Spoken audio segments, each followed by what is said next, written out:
ચાલો હાલવા જગદંબાના મઠની સામે માથે પાઘડી બાંધી હતી ને એ પાઘડીનો ઘા કરી દીધો અને લાકડી પડે પગમાં પડીને માતાજીના લાકડાના જૂના બે થડા આગળ ફળા પડેલા ભાઈ અને બે ફળા લાકડાના હતા નાના નાના એ ફળાની આગળ માથું મૂકી અને એટલું કીધું કે માં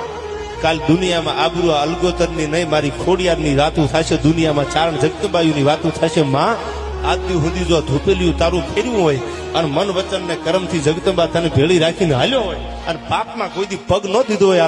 ફરવાડના દીકરાએ તો આબરૂ જવા ન દેતી હો અને મંડ્યા ફળા આમ ધૂણવા હો સાહેબ લાકડાના ફળા વકારા દેવા મંડ્યા કે ઉગવા દે કાલનો હુરજ અને સાહેબ કાલનો હુરજ ઉગ્યો ભાઈ અને ગાની ખરી વાદળી ચડી ભાઈ અને બધાને એમ થયું કે વરસાદ નથી પવન નથી વાવાઝોડું નથી અને વાદળ આવ્યું ક્યાંથી અને સાહેબ આખા પરગણામાં